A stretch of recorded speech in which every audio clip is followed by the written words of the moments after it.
ظلم کا خاتمہ کیا جاتا ہے اس معاشرے کے اندر،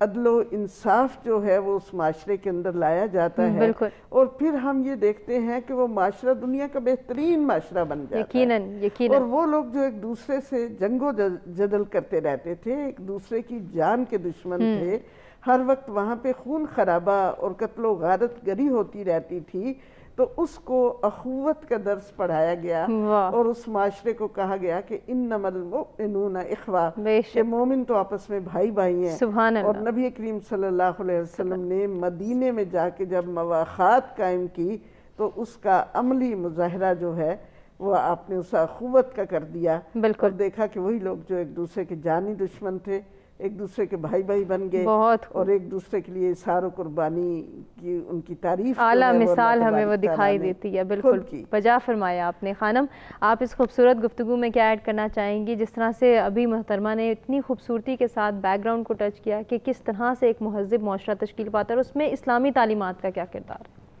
بسم اللہ الرحمن الرحیم۔ ہما دیکھیں آپ کا ٹاپک بہت اچھا ہے، اس میں ہمیں سب سے پہلے یہ دیکھنا ہوگا کہ اگر ہم اسلامی تعلیمات کی روشنی میں مہذب معاشرے کی تشکیل چاہتے ہیں، اور ہمیں اللہ تعالیٰ کا شکر ادا کرنا چاہیے کہ اس نے ہمیں اتنا بہترین مذہب عطا کیا ہے، ہمیں وہی جیسا سبیل اور ذریعہ عطا کیا ہے کہ جس سے ہمارے پاس وہ تمام قوانین آج موجود ہیں، اور ان تمام قوانین کو لے کے، ان تعلیمات کو لے کے ہم اپنی زندگیوں کو بہتر بنا سکتے ہیں۔ لیکن اتنے سال گزر گئے ہیں، 1400 سال گزر گئے ہیں، لیکن مسلمان اس طرح سے کامیاب نہیں ہو سکے ایک مہذب معاشرے کو دکھانے میں دنیا والوں کے سامنے۔ تو آخر اس کی کیا وجہ ہے؟ اللہ تعالیٰ قرآن مجید کے اندر سورہ روم میں ارشاد فرما رہا ہے کہ اپنے دین کو، اپنے رخ کو اس دین کی طرف کر کے رکھو، کہ اللہ تعالیٰ نے انسانوں کی فطرت کو اس پہ خلق کیا ہے،